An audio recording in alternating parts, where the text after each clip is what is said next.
Well, hello, Sarah. Welcome to the podcast. I am so excited to have you on here. Yeah, hi. I'm so excited to be here. Long-time listener. Yay.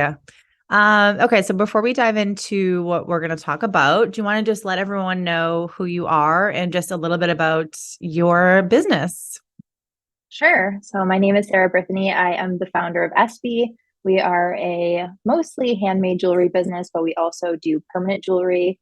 I'm located in Michigan. I recently opened up a storefront, which has been really exciting. And we also do permanent jewelry training. Nice. And you're a YouTube star. I mean, I don't know about star, but yes, I do make YouTube videos. Before we started recording, we were looking at her YouTube channel and it's really awesome. So I will be sure to link it below so you can check it out. So I feel like we have to talk about your story a little bit because you have a really cool story. I was diving through your About Us page this morning and I was looking at, all the different things on your website. I really love your story and I would love for you just to share a little bit about so you have a jewelry business, you have your online store, you sell courses, you do a lot of, you're a dabbler like me. So I love that. Like I totally get it. Yes. It's like you can't just have one business. You have to do a bunch. So what made you start the first business? Like what was your journey? I know you went to the Fashion Institute in LA. I have to also ask you, like, did you ever meet LC from the Hills? Okay, no, but a funny story is I went there at the same time she did, I and know. I connected the they would years. oh you did. Yeah, because I was They like, oh would my God, I used to watch close. The Hills. Okay, sorry, I'm Yes. interrupting you. Oh, you're totally fine. They actually would close the elevators with the camera crew so you couldn't go up the stair like up to the class when she was going. And I was late for class, and if you're late for class more than three times, you get dropped from the class. And Oh. so I almost failed a class because of the camera crews, which is hilarious. Oh my God, that is so funny. I love that. I'll have to ask you more later, but I loved The Hills. I actually recently rewatched, I think, a couple seasons recently. Um, they're all crazy, crazy, especially Stephanie. Oh my gosh, yes. I actually watched some of it too. Whitney Port was doing like reaction videos on her YouTube channel Oh and my was God. going back and watching them all. And I went down the rabbit hole. Oh, I'll have to do that. That's so funny. Yeah. Yeah, when I was reading your stuff, actually, I meant to ask you a few weeks ago. I was like, I wonder if she met LC. I love LC. Okay. Anyway, tangent. So you went to fashion school. You then, I think you had a corporate type job or you had a different business. Yeah, Talk out just a little bit about your story because I think it's super interesting. sure. So I grew up in Michigan. I moved to LA for the Fashion Institute. And then I worked at BCBG Corporate when I graduated. Mm. And then I was just really burned out. I was working two jobs. I was a visual merchandiser at Macy's. I was like napping in my car, working at a restaurant. I was doing all the things and not making any money. So I moved back to Michigan and I took a job at a wedding video company, which I was the first hire. So it was a teeny tiny company and it was really fun. But after about a year, the founder walked away and he wanted to close it. And so I went there to close it down and I started messing around with Pinterest and turned things around. And I ended up taking over the business and I ran it for 4 years. It was absolute madness. But the wedding industry is just not for me. So Yeah. I started my blog and YouTube channel just kind of as a creative outlet because I feel like I went from doing all the creative stuff when I first got hired there to doing all the business stuff and being the boss. And I just missed all the creative. So Mhm. I started YouTube and yeah, I had this crazy dream in the middle of the night about making bracelets. So I tested it out, absolutely loved it. I felt like it was a project that I could start and finish, and nothing else that I was doing at the time was just a short project like that. I just felt very satisfying to get something done almost. So, yeah, I started making jewelry and I launched my business, which was called With Love Sarah for a while. I ended up rebranding in 2020. Yeah, the rest is history. It's been a wild Nice. ride. I love that. I like that you were just like, oh yeah, I casually was a merchandiser at Macy's. That was that interesting or It was. It's so there's a lot of aspects to it. You go to the store at like I started work at 6 a.m. And so it's still dark out. You're in like the creepy mannequin closet, like pulling out mannequins, dressing them. Oh my It's God. it's a lot of things that I didn't realize that it would be. I thought it would be more glamorous than it was, but it's like hanging posters in a store and Mhm. you dress them, but you dress them according to what corporate wants. You don't have full creative freedom. So I think if you were higher up and creating everything from scratch, it would be more fun. But Yeah. it was definitely fun. There were highs and lows to it for sure. Yeah. I feel like Macy's was probably when you did that too. Like Macy's was like I feel like that's like a go-to department store. I feel like a lot of them are closing now, but I feel like I spent a lot of my years going to Macy's like with my mom on the weekends and like getting a crock pot or something, or I don't know. I feel like that's where you used to get things that you get on Amazon now. Yep, Basically. yep, it definitely was. Like I need Yeah, a back blender. then, yes. Now it kind of seems like it's gone downhill. Like I don't ever shop there anymore, but when I worked there, it feels like it was a million years ago. And back then it was much more popular. And it had more people who were younger shopping there. Gotcha. I love that. Okay, so then you decided to open your online jewelry store. And okay, so you had your jewelry store, and then talk about the early days of your jewelry store. Like, how did that look like? And then talk about what made you decide to launch the permanent jewelry, which was obviously a big pivot in your business. So, if you want to share any details, that would be cool. Sure. So I started my online store and I don't know why. I think I've just seen too many videos and stories of people who just blow up online overnight. And I just kind of Mhm. assumed that people would just show up on my site and start buying things. And I launched and it was just complete crickets for quite a while. It was like, my aunt would buy something or a friend of a friend would buy something. And then I finally started getting sales from strangers. And I felt like it kind of validated my thoughts on jewelry and like validated my business. And then I Mhm. expanded to doing more. At the beginning, it was only bracelets. I expanded to doing more jewelry. And as the years went by, YouTube really helped funnel sales and helped maintain the business. Mhm. And things just as I got pregnant, things kind of started tapering off, kind of wavering. I feel like I did what a lot of business owners did. And, I was chasing shiny objects where I got pregnant and I really wanted to do clothing because I studied fashion and I absolutely love clothing. So I figured that was a great next step. Like launching clothing while you're pregnant and you can't try it on is a terrible, terrible idea. And it was also during the pandemic when we couldn't be shopping in person. And so we're not going to trust me when they don't know my brand. They can't try it on. I'm not trying it on to show them. And I'm like the trusted face of the brand. So I feel like I kept trying things and throwing spaghetti at the wall and nothing was sticking. And I was kind of at this pivot where I wasn't sure if I should stay open or if the time of running SB was over. And I saw permanent jewelry popping up everywhere online. And I just figured, maybe I should take a chance on this. And I really kept going back to, I've had a few business mentors over the years, and all of them have told me you have to go deep instead of going wide. And Mhm. looking back at everything that I had been doing, it was like, oh, maybe we should do clothing. Maybe we should do, all of these different things that are widening my business instead of deepening it. Yeah. And permanent jewelry is just going deep on jewelry. Mhm. So I already knew how to make it. The only thing I would have to learn is how to weld. And so I made the investment with the welder and it completely changed the trajectory of my business. I went from having, one person working for me. Now I have 5 people working for me. I have a physical location now. We're doing in-person events. Everything used to be online, but obviously permanent jewelry has to be attached to you in person. So we started doing pop-ups and you know, partnering with local businesses, which is really fun because I feel like I'm like that lone wolf. I'm so bad at networking with local businesses. And Mhm. this has kind of pushed me to go outside of my comfort zone and meet with other people. So it's been absolutely incredible. And how long have you had the permanent jewelry side of your business up and running? You said it was it like since COVID or was it after COVID that you launched that? It was after COVID. So we're coming up on a year of permanent jewelry now. Okay. Wow.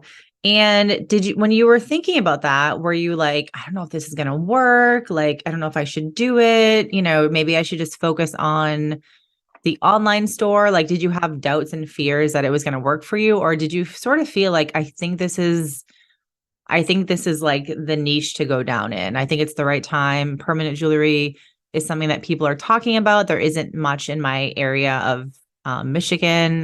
Yeah, talk about a little bit of that because I feel like a lot of people have a business and they have a hard time thinking, "Oh, I should pivot." Like, when do you know it's the right thing? I guess you don't know, but sometimes you kind of know. Like, I'm a very intuitive person.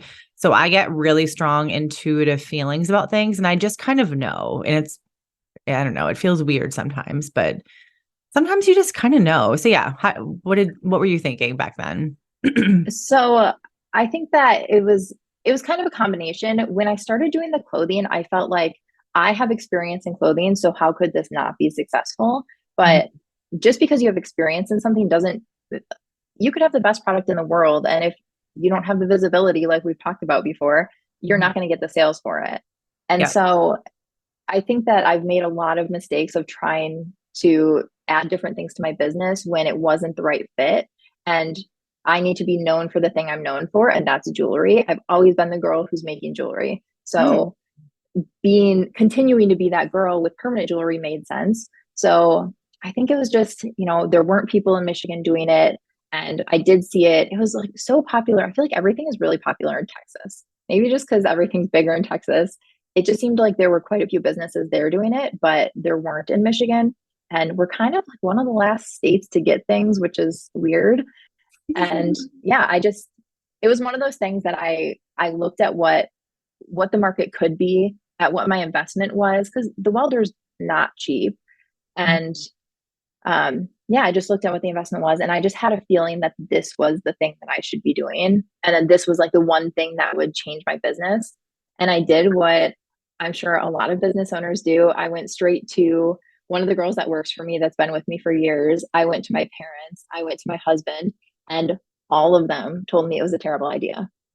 They did not understand it. They thought that it was weird. And I was like, you know what? I don't need to listen to them. Like, I knew in my heart that that was what was going to change my business. And so I went for it. So I think it really is just coming down to being realistic, not letting like your dream thoughts take over, but Mhm. having a realistic view of what the market could handle. If there were already 10 people in my town doing it, it would have been a terrible idea. But since I was able to be the first one in my town and, one of the first ones in Michigan, we've been able to kind of become the go-to place for it. That's so awesome. And I love that you were like, I'm going to ask people's thoughts, but it's not going to dictate my decision kind of, but also you're making a decision you're kind of making a decision based on data in some way because you're like, okay, there's no one else doing this here. It's popping up in other states. Like, you not only saw an opportunity, but you kind of like you did think about it realistically, not just, oh, I'm going to follow my heart and I know this is right, but like it's not really based on any sort of reality, which like that there's a hard balance of doing that because I sometimes think people you can get an idea, but you don't know if it's going to work. Like no one knows. But when you Right. think about it, like strategically, which it sounds like you did, there's opportunity that not people are doing it, but other people are doing it in other places. So it sort of has to be a good idea. So I love that. Well, I think that it could work for any business. If you had like a Mhm. hair business and the hand-tied extensions started getting really popular, and if you Mhm. saw that in other states and you were thinking like, oh, I've been doing, I don't know, clip-ins or whatever, I don't know what other extensions there are, but you know, that would potentially be a really great idea to like pivot the way that you're doing something if you see a trend happening that could really benefit your business. But if a bunch of people are already doing it in your area, you know, obviously it wouldn't be as good of an idea. So Yeah. No, that makes sense. And then okay, so you've launched now the permanent jewelry, and then since then you've opened up a store. So how like that's a whole other beast. I don't know anything about opening up a store, but I know for me, thinking of things that seems scary and overwhelming. I think that would be it for me, is opening an in-person store. That's like a whole other beast. How, like, what made you decide to do that? Is it like more of a logistical thing for the permanent jewelry so people can come and have a place to do it? You don't always have to go to like a private party, or I don't even know how the permanent jewelry thing works in terms of like where you do it for people. But yeah, talk about kind of like what it was like opening up, going from an online to an in-person store. So when we first started doing permanent jewelry, everything was either a pop-up, which was us coordinating with a local boutique.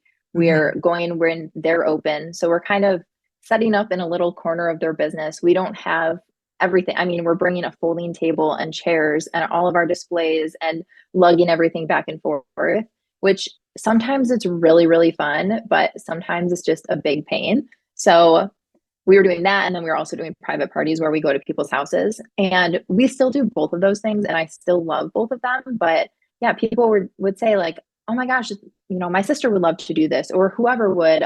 Do you have somewhere that we can come and visit you? And we always had to say no. So it only made sense to have a place that we could live, keep all of our stuff in the same spot, have it all set up. I really wanted to have a place where people could take photos because it's such a shareable thing. And so I felt like having a wall that was in there that was like an Instagram worthy wall where we have little letters that say get linked up and then they can pick out their chain. We can kind of make it more of an experience where before we were kind of living in the experience of whatever the other business was. And maybe that goes with our brand, but maybe it doesn't. So now we kind of get to have our own home. And then it's also a great place for us to be able to get our other jewelry in front of people, which is something that we didn't have before. If we do pop-ups, we only bring our permanent jewelry. Okay. Do you feel like it's easy as like a crossover to also sell your, bracelets and necklaces to the permanent jewelry people? Yeah, I mean, I think creating a bracelet stack is very popular. So it's easy for them to see. They can try on a bracelet with their permanent jewelry. And we're definitely selling more that way. But opening a store definitely is a different beast. It's not for the faint of heart. There's a lot of things that I think I didn't really take into consideration. Like even just the way that we tag our products had to change because all of the inventory lived in a secure place in our office. It never was just out in the open. We didn't have to have price tags on every single thing. And just the way that things are displayed has to be beautiful. And going through and like changing things up, making sure that it looks interesting. If somebody comes back again, we can't have the exact same thing every single time they come in. And then you have to deal with staffing a store and the hours and your different business insurance that you have to have a physical location. And yeah, all of your fixtures. And yeah, there's a never ending list that goes into opening a store that I did not take into consideration beforehand. Oh my God. That sounds very stressful. Do you feel like, because obviously I know online, how to make online sales, how to have an online e-commerce store. Do you think, like, how do you drive foot traffic to your in-person store? Is it more just like you're in a good location so people just find you? Is it they Google permanent jewelry near me and they're in Michigan, so people find you on Google? How do you feel like the foot traffic and traffic, just like, what's your strategy for that? I'm just curious. So we're not in a downtown location. We're a little bit off the beaten path from downtown. So we're not getting foot traffic. We're actually on the first floor of an apartment building. So we do have the people that live there that walk by and see us or who drive by and see us, but we're not getting a ton of traffic from people seeing us. So that would be great if we did, but we don't. I think we're definitely getting people who Google permanent jewelry near me. That's probably the number one place that people find us. And then we also post in our local Facebook groups. We can post like one time per week for a small business post. And so we really utilize all of the cities around us and we post in there. And we actually get quite a bit from that. That's pretty nice. Yeah. I mean, with local business, I think you have to just it's like a totally different strategy. Like posting in a Facebook group for your online store might get absolutely nothing, but in person, like, and I think of the way I am also a consumer in my town, like I actually do look at I don't really use Facebook, but I do use it for my town stuff because that's how a lot of people, it seems like Facebook is like still very relevant to like certain things that I don't know, it's kind of funny, Yes. but yeah, like yeah, anyway, I feel like I'm going down a rabbit hole. My brain is going crazy today, but yeah, I think it's interesting to hear the different strategies on like how to get customers for in person versus online. And then just in terms of your store now, talk about like what it's like having your permanent jewelry line collection store that you almost didn't open it. How has that kind of changed your business now? Do you mean that I almost didn't do permanent jewelry or that I Yeah, almost yeah. didn't do the store? Oh, Sorry. Yeah, sorry. So now that now that you have started the permanent jewelry, I guess initially, so not the store, but just in general, like what is your business looking like now? Are you loving it? How are you feeling about it? Are you still glad that you did the permanent jewelry pivot in your business? yeah, I wasn't sure how I would feel about it, but Mm. I'm so used to working by myself and working from home. I've worked from home for almost 7 years. And so when the pandemic hit, I really wasn't that affected by it because I already worked from home. But I think being able to interact with people again, especially in this like going back to life post COVID world, it's really nice to be able to sit down and hear people's stories. It seems like everyone has a really fun story of why they're getting permanent jewelry or they're coming in with somebody. So you get to hear about like couple stories and birthdays and anniversaries, and it's just Aw. so fun connecting with people. And it's an experience that they're coming to have fun. It's not an experience like going to the dentist or something, an appointment that people are dreading. So I absolutely love it. It has completely changed my business for the better. We, in the first quarter of this year, we have hit what we did last year in the entire year. Wow. So it's definitely changed my business in ways that I could have never imagined and have absolutely zero regrets about that. Oh my God, that's so awesome. I didn't know that it was your like revenue from last year. So that's quite the sales increase. That's amazing. And it just Yes, sometimes yes, it does go to is. show you like you have to always be thinking, how can, if my business isn't, and I'm not saying that your business wasn't working, but if we're not happy with our business in any capacity, if we're working too much, if we're not making enough sales, like you have to sort of think outside the box a little bit and take risks and think, okay, what can I do to change things? How can I pivot the business a little bit and add in this new opportunity? And like so many people won't do that. They'll just stay in their safe corner, you know? So for you, like a lot of Yeah. people would have been like, oh no, I don't want to X, Y, and Z excuses. Like, I don't want to invest in the welding thing. I don't want to learn a new thing. I don't want to open up a brick and mortar. Like, there's so many things that people are afraid to do, but sometimes you like have to fucking take the risk and because you don't know what's if it's going to pay off or not. But like sometimes just make a decision and do it. So I love that you know, really did think outside the box in some capacity and like just thought, okay, what could I do to change my business? And I see this opportunity and was going to kind of go with it. And then it was working for you. So then you're like, all right, well, now let's take it up a notch and open a brick and mortar store, which again, that's like another level of commitment. You have to have a team. You have to, you know, there's all sorts of things that come with a brick and mortar. So I just think it's amazing that you saw this opportunity and you rolled with it. And now it's paying off, you know, for the best for you. That's amazing. Thank you. I think one of the biggest takeaways for me and like the thing that made it less scary was we started making more money doing permanent jewelry. And for me to rationalize, like I have to pay this much in rent, thinking this is how much I made. Like if I just amp up, because obviously we'll be open more at the store, if I can ramp up how many appointments I'm doing, I can easily make the rent. And I think when it comes to making decisions in my business, every time I rationalize in that way, it makes it less scary Yeah. than thinking, oh my gosh, a year and a half or 3 year lease or however long your lease is going to be, X amount of money. I don't have that money right now. Yeah. So I think every decision that I've made I've proven out, the first 4 steps of this. That means that I can take 10 steps and still be successful. Yeah. Oh, I love that. And And yeah, I think it's super important to rationalize however works, like whatever works for you in like your own head, rationalizing, like making a decision. And because I've worked with clients before and they've had to sign leases and then it did not work out. And they've had to figure out like, how do I get out of the lease? How do I break the lease without like getting sued or having to pay all this money? So it's definitely like, it can be super scary. And I love to, I just want to point out something that I saw on your website that I thought was really awesome. I'm just going to pull up my note because I don't usually have any notes, but I copied this because I loved it. You wrote on your website, not to call you out, I'm passionate about empowering women and making people feel beautiful just the way they are. If my jewelry makes even one person feel confident in their skin, and my story lights a fire for one person to pursue their dreams, and I've hit my goal.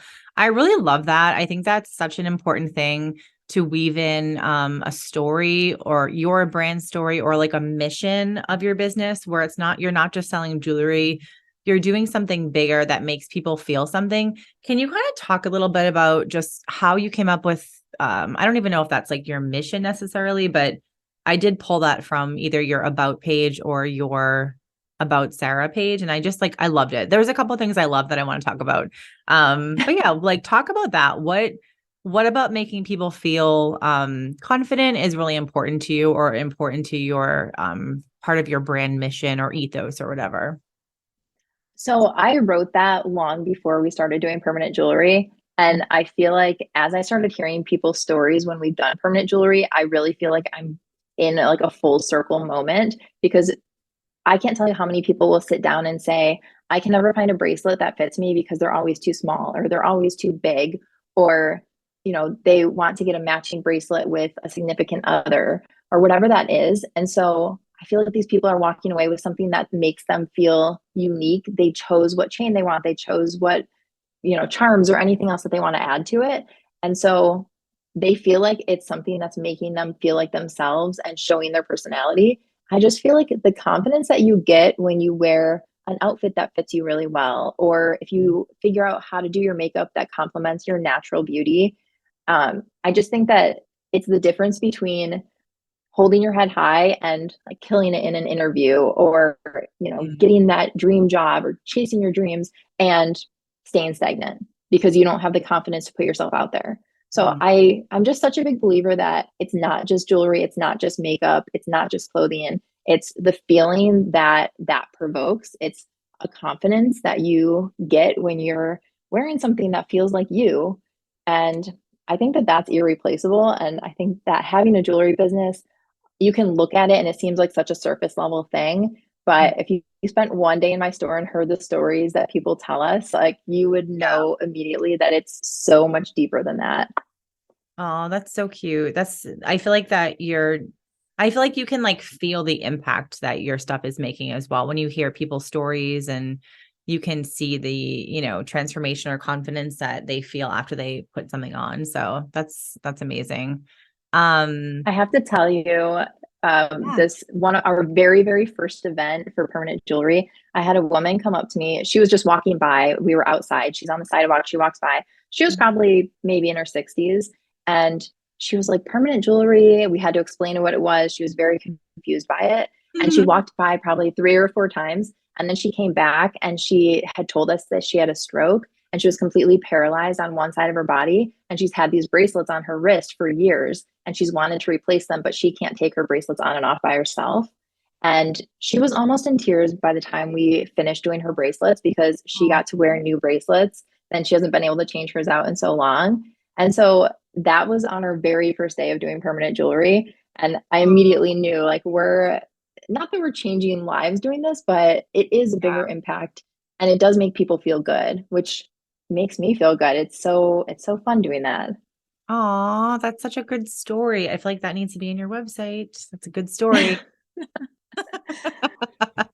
But yeah, it's true. I think you can't, I feel like, okay, I have some ideas for you. We'll have to chat after. Yes. Just with stories, like storytelling and sharing stories is such an important part of a product business. But when you can share, like, I just feel like you could do a lot with like storytelling of other people's stories and like what happened, after putting on your bracelets or, things like that. But Anyway, Yes. we'll talk after. So I wanted to Maybe there's a business coach that could help me with that.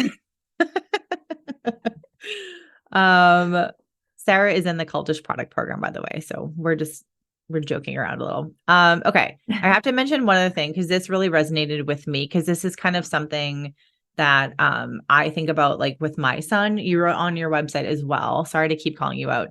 You wrote You're fine.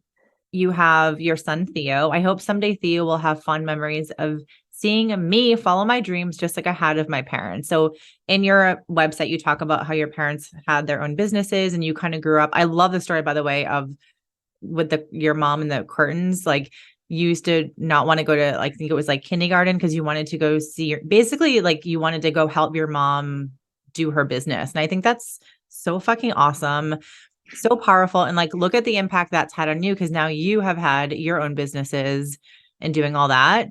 But you wrote that, you want your son to see you following your dreams. And I love that so much because I do think like your kids seeing you do something different, like following your dreams, do something different, doing your own, like creating your own path, especially as women. I just think that's such a powerful thing. And I just wanted to bring that up because when I read that, I was like, oh my God. Because I always say that about my business. Like I want my son to see that he can kind of do whatever he wants to. If he wants to write a book or he wants to write a kid's book or he wants to like have a YouTube channel, so many parents don't do what we do. And I think we get a lot of crap or we make ourselves feel bad, like mom guilt. We're always working, like, oh, you're not, you should do more with your kids. But also look at what we're showing our kids by starting our own business. And just like not being sheep, to be honest with you, like not following in the corporate, like, you should do this and you should do this. Well, I can start a jewelry business if I want to, and I can open up a store. So anyway, I wanted to just ask about that because I thought that was really powerful and just very relatable because it's something that I really connect with as well. So Yeah, I mean, Theo, he's sleeping right now. He's napping. I feel like I have the best of both worlds where I have a couple of days of childcare, but I also get to be around him so much more than my mom friends that work like full-time jobs outside of the house. yeah. And I get to make my own schedule, which means that, I make sacrifices like waking up at 5 a.m. before he gets up so I can get a couple hours of work in. And I do the nap time hustle every day. And that is sacrifices. The other day I was working at the store until he went to bed, and I called him and my husband to say hi because I had a break between clients. And my husband said that he was just standing by the door frowning because he heard my voice, which Oh, immediately took me to this place of guilt where I should be at home because they're at home and they're eating dinner without me. But yeah. I feel like I always end up pulling myself back out of that. Like I am showing him that if you follow your dreams, then amazing things are possible. And it's important that he knows that he is my whole world, but I'm also a whole person. And I have aspirations and things that I want to do in my life. And although, like, I am probably too obsessed with him, there's going to come a day that he's going to move out. So I know that my entire world can't revolve solely around being a mom. It can be multifaceted. Yep. So yeah, I think it's good for him to see me working. Like he sees me making jewelry all the time. He sees me like measuring out chain and Oh, opening up packages of supplies and stuff. So I know it's going to somehow be ingrained in him, even if he doesn't remember these moments because he's still too young. mhm. I hope that he picks up some of it somehow and that it's ingrained in him. I want him to do whatever he wants to do. The sky is the limit. And that's what my parents ingrained in me.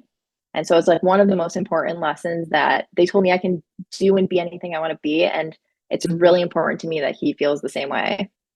I love that so much. I love it. I love it. It resonates with me so much because I truly just think that I think kids are lucky to have parents that are entrepreneurs because I think most parents have boring jobs and like, my husband is an engineer, he's an engineer or like you're this or that. And like, I think it's cool that we can just be like, I want to launch a jewelry store. I want to launch a subscription box. I want to write a business book. I want to launch a brick and mortar. Like most people can't do this shit. And I just feel like it's so powerful that we are showing our kids that you can do these really cool things in life. And like, I have no doubts that my child will be doing something interesting because he's basically for years now sees me having a podcast. Like he wants a podcast. He wants to do a YouTube channel. He wants to do all these cool That's things. adorable. Yeah, like it's so cute and I love it. So I always try to not give myself a hard time about mom guilt because I know that's like that kind of never goes away. I feel like I started my first business when he was 6 months old. And so I've kind of just been in this space ever since he was a baby. And it's now been 7 years. So I kind of don't even know anything different now. I can't imagine not doing all this. Because I did it like after having a kid. But anyway, yeah, I wanted to talk about that because I thought that was something that I think a lot of people listening who have a business and are parents, which is I think a huge chunk of listeners that, when you're making yourself feel bad about like, I'm not home, I should be with the kids, or I'm working late again, like you're also showing them this really powerful thing that, I think especially if you have not to like genderize, but like if you have girls, I think we need to work so hard to make women feel like they really can do whatever the fuck they want. So Yeah, I anyway. totally agree. And you know what? I think our sons both have the best of both worlds because my husband is an architect. So very Oh, nice. like a very straight edge job. And Yeah, mine is like so all over the place. So, that. both of them will kind of grow up with like one parent who has a very typical job and one parent who has a very atypical job. And then they can figure out what they want to do. Yeah. Oh, I love that so much. Okay, cool. Well, this was amazing. Thank you so much for sharing just your awesome story and all the fun little tidbits like Elsie from Fashion Institute. Oh my Tell gosh. everyone, I had to ask about that. Tell everyone where they can find you, how they can, follow you, where they can buy your jewelry. Sure. So our website and our social handles, everything is Shop SB. So the word shop and then SB is ESSBE. And our website is shopsb.com. All right, Sarah. So nice to talk to you. Thank you so much for being on here, and I'll talk to you soon. Sounds good. Thank you so much for having me. Yay.